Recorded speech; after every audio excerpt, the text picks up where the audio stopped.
வணக்கம். நான் உங்கள் அன்பான சயின்டிபிக் வேதிக் அஸ்ட்ராலஜர் அஸ்ட்ராலஜி பேசுகிறேன். நல்லது நினைப்போம், நல்லதே நடக்கும்.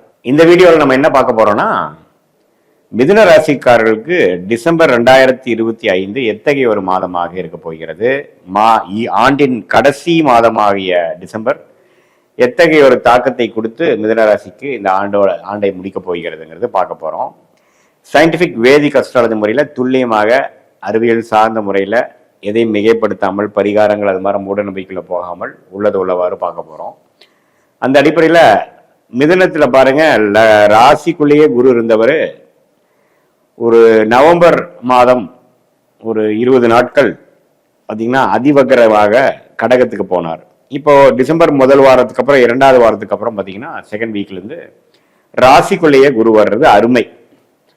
அதே சமயத்தில் அந்த குரு 7ஆம் இடத்தை பார்க்கிறார். முதல் 2 வாரம் பார்த்தீங்கன்னா செவ்வாய், சுக்கிரன், சூரியன் எல்லாமே குருவின் பார்வை பெற்று 6ஆம் இடத்துல இருக்கிறாங்க. அதுக்கப்புறம் தான் பார்த்தீங்கன்னா குருவின் பார்வை விலகிறப்போ 3rd வீக்லேருந்து சூரியன், செவ்வாய், புதன் 7ஆம் இடத்துக்கு போகிறாங்க. ஸோ இது என்ன காட்டுதுன்னா, முதல் 2 வாரம் பண விஷயங்கள் கொஞ்சம் நல்லாவே இருக்கும். வரவு செலவுகள், அதாவது ஸ்பெகுலேஷன், இம்போர்ட் எக்ஸ்போர்ட், பங்கு சந்தை, லாட்ரி, அடுத்தவங்களுடைய பணம், கடன், சுபக்கடன், அது மாதிரி சில பண புலக்காட்டம் அதிகமாக வரக்கூடிய அமைப்புகள் முதல் 2 weeks, first half of December மிதுன ராசிக்காரர் எதிர்பார்க்கலாம். தொழில் அபிவிருத்தி பண்றவங்க ஒரு சுபக்கடன் வர்றது, ஒரு பணம் வர வேண்டிய பணம் வருவது, டாப் அப் லோன் போடுறது, சிசி லிமிட் இன்க்ரீஸ் பண்றது, இன்னும் கொஞ்சம் அபிவிருத்தி பண்றது, அது மாதிரி விஷயங்கள் எல்லாம் நடக்கக்கூடிய. இதே வெளிநாடு போய் படிக்கணும்னு நினைக்கிறவங்க வெளிநாடு போகிறது, வேலைக்கு வெளிநாடு போறவங்க, எதிர்மாநிலம் வடமாநிலம் போறவங்க, இது எல்லாமே கொஞ்சம் மூவ்மெண்ட் அதிகமாக இருக்கக்கூடிய அமைப்பாக ஃபர்ஸ்ட் 2 வீக்ஸ் இருக்குங்க. 3rd and 4th வீக் பார்த்தீங்கன்னா எல்லாமே 7ஆம் வீட்டுக்கு போய் செவ்வாய் எல்லாமே 7ஆம் வீட்டுக்கு போகும்பொழுது கண்டிப்பாக பார்த்தீங்கன்னா மிதுன ராசிக்காரர்களுக்கு கொஞ்சம் அந்த உறவுகள் விஷயத்தில் கொஞ்சம் கேர்ஃபுல்லாக இருக்க வேண்டிய அமைப்புகள் தேவைப்படுகிறது. ஸோ மற்றபடி பார்த்தீங்கன்னா ஓரளவுக்கு நல்ல ஒரு சாதகமான அமைப்பை கொடுக்கக்கூடிய ஒரு மாதமாக மிதுன ராசிக்காரர்களுக்கு இருக்கு. ஏன்னா உச்ச குருவின் பார்வை உங்களுக்கு 6ஆம் இடத்துல இருக்கும் பொழுது இது மாதிரி சுப விரயங்கள், பண விஷயங்கள், வம்பு வழக்குகள் முடிவது, பணம் வரவேண்டிய பணம் வருவது, குடுக்கல் வாங்கல் சாதகமாக இருக்கிறது, அதெல்லாம் கொஞ்சம் பாசிட்டிவாக இருக்கும். 3rd and 4th வீக் பார்த்தீங்கன்னா உறவுகள் விஷயங்கள், உடம்பு உபாதைகள், அது மாதிரி விஷயங்கள்லாம் கொஞ்சம் பார்த்துக்கக்கூடிய அமைப்புகள் இருக்கு. பங்குதாரர்களுடைய கருத்து வேறுபாடு ஆகிறது, அது மாதிரி விஷயங்கள்லாம் கொஞ்சம் வர வேண்டிய விஷயங்கள் உண்டு. ஸோ பொதுவாக பார்க்கும் பொழுது இந்த டிசம்பர் மாதம் ஓரளவுக்கு மாற்றங்கள் நிறைந்த சில விஷயங்கள், சில பிரச்சனைகள், சில பண விஷயங்கள், எதிர்பார்க்கக்கூடிய விஷயங்கள்லாம் சில பிரச்சனைகள் சால்வ் பண்ணிக்கக்கூடிய அமைப்புகளாக காட்டுகிறது. அதே சமயத்துல திருமணம் எதிர்பார்த்து கொண்டு இருக்கக்கூடிய இளம் வயதினர்கள்லாம் பார்த்தீங்கன்னா டக்குன்னு திருமணம் அரேஞ்ச் ஆகிறது. குறிப்பாக சொன்னா 2nd half ஆஃப் டிசம்பர், அடுத்த வருஷத்துக்கு வேணுங்கிற உத்வேகமான சில பிளான் பண்றது. இதே மாதிரி மாணவ செல்வர்கள் பார்த்தீங்கன்னா நல்லாவே உத்வேகமாக படிக்கக்கூடிய அமைப்பு, அவங்களோட எக்ஸாம்ஸ் ப்ரிப்பரேஷனுக்கு எல்லாமே ஓரளவுக்கு நல்ல அமைப்பு கொடுக்கக்கூடிய அமைப்பு. என்ன படிக்கலாம், ஏது படிக்கலாம், எந்த காலேஜ் அப்ளை பண்ணாங்கிறதுக்கெல்லாம் இது வரைக்கும் கிளாரிட்டி அதிகமாக இல்லாதவங்களுக்கெல்லாம் ஓரளவுக்கு கிளாரிட்டி கொடுக்கக்கூடிய அமைப்பு. எப்பவுமே ராசிக்குள்ள குரு வருவது பார்த்தீங்கன்னா கொஞ்சம் எல்லாமே தன்மை ஆகக்கூடிய அமைப்பு.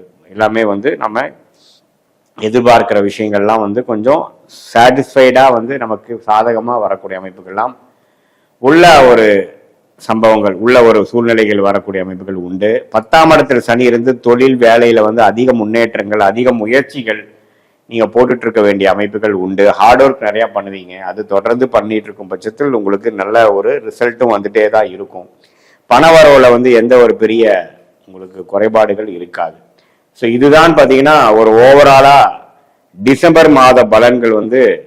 முதல் 2 வாரம் இது மாதிரி பண விஷயத்துல நல்ல சாதகமான ஒரு பெனிஃபிட்ஸும், 3rd and 4th வீக் பார்த்தீங்கன்னா சில விஷயங்கள் கேர்ஃபுல்லாக பங்குதாரர்கள், நண்பர்கள், கூட கணவனாக இருந்தால் மனைவியாக இருந்தால் கணவர்லாம் கொஞ்சம் கேர்ஃபுல்லாக நம்ம உறவுகளை பாதுகாக்க வேண்டிய விஷயங்கள். ஏன்னா ஆர்குமெண்ட்ஸ் அது மாதிரி விஷயங்கள் போகாமல் நமக்கு என்ன சொல்ல நினைக்கிறோமோ பொறுமையாக சொல்லி காரியங்கள் சாதிக்க வேண்டும்.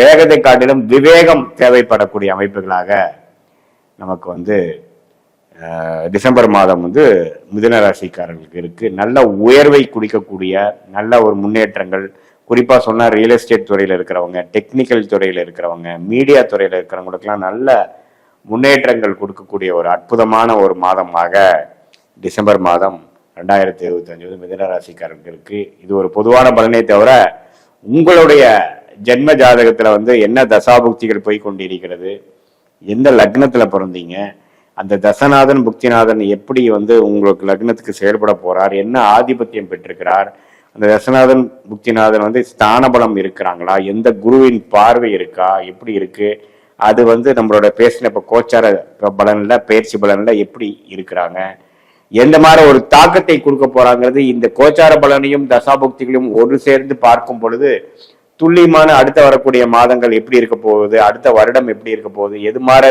திசையில் நம்ம வாழ்க்கை திரும்ப போகிறது, நம்மளுடைய கர்மா எப்படி காட்டுது, என்ன எதை குறிகாட்டுகிறது, எது நமக்கு தகுந்த நேரமாக அமைகிறது, எப்போ வேலை கிடைக்கும், எப்போ நம்ம வீடு கட்டலாம், எப்போ வெளிநாடு போகலாம், எப்போ பிசினஸ் ஆரம்பிக்கலாங்கிற, எப்போ கல்யாணம் நடக்கலாங்கிற மாதிரி எல்லா வாழ்க்கைக்கு தேவையான இம்பார்ட்டன்டான விஷயங்கள்லாம் வந்து நம்மளுடைய ஜாதகத்துல என்ன தசாபுக்திகள் நடந்து அது என்ன காட்டுதுங்கிறத வைத்து நாம அதுக்கு தகுந்த மாதிரி நம்ம பிளான் பண்ணி நம்மளுடைய வாழ்க்கை திட்டங்களை, வாழ்க்கை செயல்களை திட்டமிட்டு நம்ம செயல்படும் பொழுது தேவையற்ற பண விரயங்கள், தேவையற்ற சமய விரயங்களை அவாய்ட் பண்ணி, அதாவது தவிர்த்து, ஏன்னா ஒருத்தரையும் நம்ம தவறுகளை செய்யும் பொழுது நம்ம அதுக்கு வேணுங்கிற விலையை கொடுக்க வேண்டியதாக இருக்கு.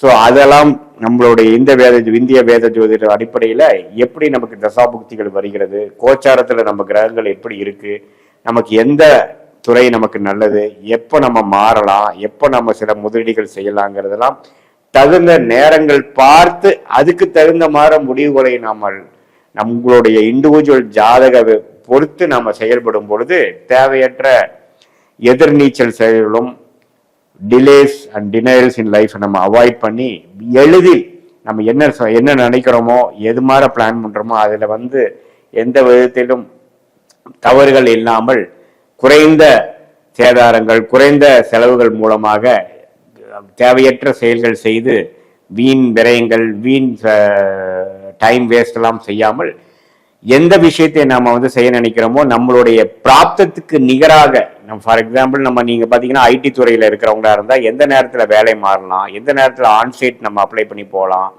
அல்லது திருமணம் எதிர்பார்க்க கொண்டு இருக்கிறவங்களுக்கு எந்த நேரத்தில் திருமணம் அமையக்கூடிய அமைப்புகள் உண்டு, வியாபாரத்தில் இருக்கிறவங்களுக்கு அடுத்து வரக்கூடிய காலகட்டங்கள் எப்படி இருக்கு, எப்போ நம்ம கடன்லாம் அடையும், அது மாதிரி விஷயங்கள்லாம் நம்ம தெரிந்து அதுக்கு தகுந்த மாதிரி நீங்க வாழ்க்கை சம்பவங்களை திட்டமிட்டு செயல்படுவீங்க, ஆனால் வாழ்க்கையில் எளிதில் வெற்றி பெற முடியும் என்று சொல்ல விரும்புகிறேன். மீண்டும் மற்றொரு காணொலியில் சந்திப்போம். நன்றி, வணக்கம்.